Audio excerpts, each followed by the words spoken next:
अवैध पब आणि बारवर बुलडोजर चालवणार एकनाथ शिंदे यांची माहिती. राज्यातील ड्रग्ज विरोधातील कारवाई अधिक कठोर करून आपला महाराष्ट्र ड्रग्ज मुक्त करणार. पोर्शे कार अपघातातील मृतांच्या कुटुंबियांना प्रत्येकी 10 लाखांची मदत सरकारने केली आहे.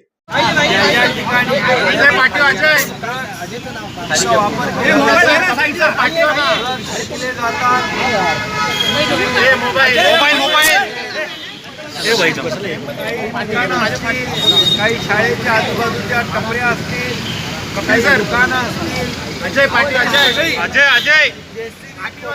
बुलडोजर लावून मुळात सकट तोडून टाका. आणि त्याचबरोबर हे ड्रग्ज विकणारे पेडलर असतील किंवा ते ड्रग्जचे सप्लायर असतील, त्यांच्या पायामुळ्यापर्यंत पायामुळं खोडून टाका. कारण हे आपल्या तरुण आयुष्य बर्बाद करताय.